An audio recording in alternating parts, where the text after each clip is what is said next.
There is an old saying in investment banking that explains the entire modern world. If you owe the bank $100, that's your problem. But if you owe the bank $100 million, that's the bank's problem. Well, right now the United States owes the world $36 trillion. To put that in perspective, if you spent $1 million every single day since Jesus was born, you still wouldn't even be close to spending that much. So the trillion-dollar question is, where did the money go? The mainstream news tells you this is America's weakness. They say we are broke. They say we are dependent on foreign cash. But if you look at the leverage, the opposite is true. The U.S. debt isn't a weakness, it is a weapon. We have successfully trapped the world's largest economies into funding our empire. Japan, China, and Europe are holding a grenade with the pin pulled out. If they drop our debt, their economies explode, not just ours. They are hostages to the dollar. Today, we are going to do a deep dive audit. We are going to count down the top 10 countries that own America, expose the ghost accounts hiding in Europe, and reveal exactly where that $36 trillion went. Let's decode the ledger. Before we name names, you need to understand what this piece of paper actually represents. When a country buys a U.S. Treasury bond, they aren't investing in America because they like our vibes. They are buying it because they have no choice. The global trade system runs on dollars. If you are a country that sells things, like cars or oil, you get paid in dollars. You can't use those dollars in your local grocery store, so you have to park them somewhere safe that pays interest. For 80 years, the only parking lot big enough was the U.S. Treasury. But recently, the parking lot has started to look dangerous. Let's look at the top 10 bag holders, and I promise you, some of these names will surprise you. We start the countdown with the fake countries. I call them fake because the money doesn't actually belong to the people who live there. Number 10. The Cayman Islands, approximately $320 billion. The Cayman Islands has a population smaller than a football stadium. So how do they own $300 billion of U.S. debt? This is hedge fund alley. When billionaires and private equity firms want to avoid taxes, they domicile their funds in the Caymans. When those funds hold cash, they buy short-term U.S. treasuries. This isn't a country lending to America. This is Wall Street lending to America, wearing a tropical disguise. Number 9. Switzerland, approximately $330 billion. Switzerland is the piggy bank of the global elite. But here is the twist. The Swiss National Bank, their central bank, is basically a giant hedge fund. They print Swiss francs to buy U.S. tech stocks. Yes, they own billions in Apple and Nvidia. To hedge that risk and manage their currency, they hold a massive pile of U.S. debt. They are trapped. If the franc gets too strong, Swiss exports die. So they have to keep buying dollars to suppress their own currency. Number 8. Ireland, approximately $340 billion. This is my favorite one. Ireland owns more U.S. debt than huge economies like Brazil or India. Why? Corporate America. Apple, Google, Microsoft, Pfizer. They all park their international profits in Ireland to use the double Irish tax loopholes. That money sits in Irish bank accounts, and what do those accounts buy? U.S. treasuries. So, when you see Ireland on the list, just read it as Tim Cook and Bill Gates. Number 7. Luxembourg, $380 billion. Luxembourg is a country you can drive across in 45 minutes. Yet, they hold nearly $400 billion of our debt. Luxembourg is the investment fund capital of Europe.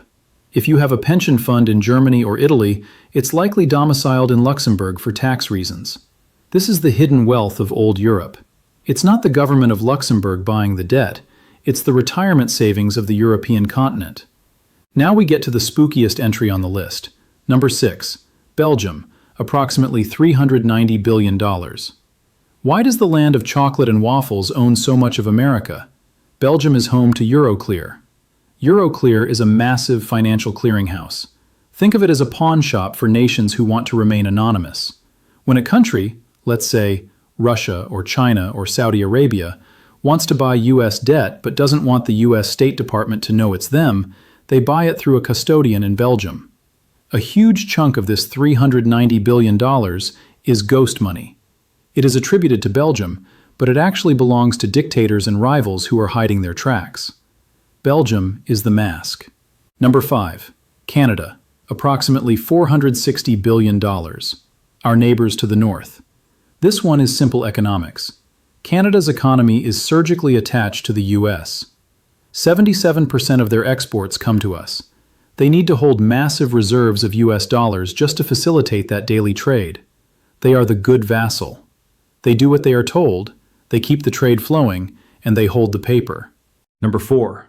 The United Kingdom, approximately $730 billion. The UK is the financial hub of the non-US world. The City of London, the financial district, effectively operates as a satellite branch of Wall Street. This $730 billion represents the banking liquidity of the entire Commonwealth and much of the Middle East that funnels money through London. When an oil sheik sells oil, the money goes to London, and London buys treasuries. The UK is the broker, the middleman. And middlemen need inventory. Now, the giants. This is where the leverage exists. These three entities own so much debt that if they decided to sell all at once, the US dollar would collapse by lunch. But they can't. Number 3. The others, hedge funds and mutual funds. I'm cheating slightly here, but it's important context.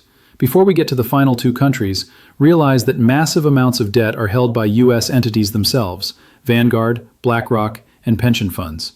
But sticking to countries, number 2. China, approximately $770 billion. 10 years ago, China was the undisputed king of US debt. They owned over $1.1 trillion. But look at the chart. They are selling. They are dumping. Since the trade war began, and especially since the US froze Russia's money in 2022, China has realized they are in a trap. They know that if they invade Taiwan, the US will freeze that $770 billion instantly. It will go to zero. So they are trying to de-dollarize. They are selling treasuries and buying gold. But here is their problem. They can't sell fast enough. If China dumps $700 billion on the market tomorrow, the value of the bond crashes, and they lose billions on the sale. They are a whale trying to sneak out of a swimming pool without making a splash. It's impossible. They are slowly bleeding out of the position, but they are still the second biggest hostage we have. Number 1. Japan, approximately $1.13 trillion. And finally, the ultimate bag holder, Japan. Japan owns more of the United States than anyone else. But this isn't a power move. It's a survival mechanism. Japan's entire economy is built on one thing: exports. Toyota, Sony, Nintendo. They need Americans to buy their stuff. If the Japanese yen gets too strong, a Toyota becomes too expensive compared to a Ford. Japan's economy dies. So for 20 years, the Bank of Japan has printed yen to buy US dollars. This keeps the yen weak, good for Toyota, and the dollar strong, good for US purchasing power. Japan is essentially paying us to buy their cars. They lend us the money by buying treasuries. We take the money and buy a Camry. It is a circular financing scheme. Japan cannot stop buying our debt because if they do, the yen spikes, their exports crash, and their economy enters a depression. We have them in an economic chokehold. They are the loyal number one because they have no other option. So we know who gave us the money: the tax havens, the ghosts, the vassals, and the hostages. But the big question, the one that makes you angry, is, where did it go? We borrowed $36 trillion. Did we get high-speed rail? Did we get a cure for cancer? Did we get a moon base? No. We spent it on 4 specific things. The first black hole is the war machine. The Costs of War project at Brown University estimates that since 2001, the U.S. has spent $8 trillion on post-9/11 wars and military operations. That is roughly 25% of the total debt right there. We borrowed money from China to bomb the Middle East to protect oil that Europe uses. It's complicated, but the result is simple. The money exploded. It didn't build infrastructure. It turned into smoke. And the interest on that war debt? We will be paying it until the year 2050. The second and largest black hole is entitlements, Social Security and Medicare. This isn't welfare for the poor.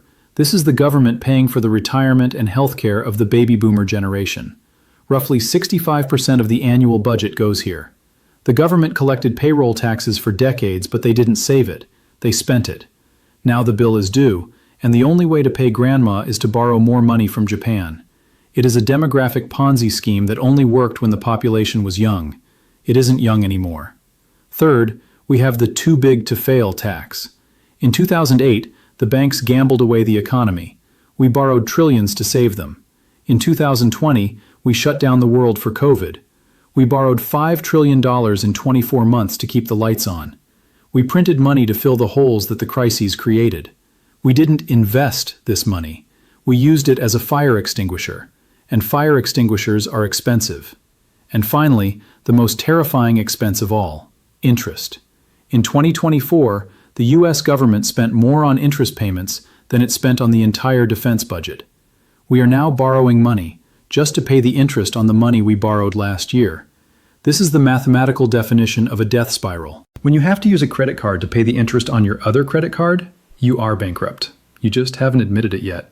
The U.S. government is currently in this phase. So, what happens next?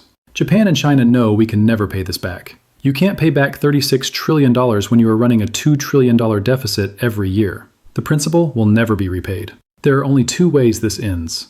Option A, we default. We tell Japan, sorry, we're keeping the money. The global economy collapses. Option B, we inflate it away. The soft default. We are choosing option B. We will print the dollars to pay Japan back. Japan will get their $1.1 trillion back. But because we printed so much, that $1.1 trillion will only buy half as much stuff as it used to. We are stealing the value of the debt through inflation. And the collateral damage in that theft is you. YouTube's algorithm hates videos that talk about the math behind the collapse. They prefer cat videos and gaming. But if you think people deserve to know that $36 trillion is mathematically unpayable, help me force this video into the algorithm. Smash the like button and leave a comment saying default. It tells the system that this matters. Let's spread the signal.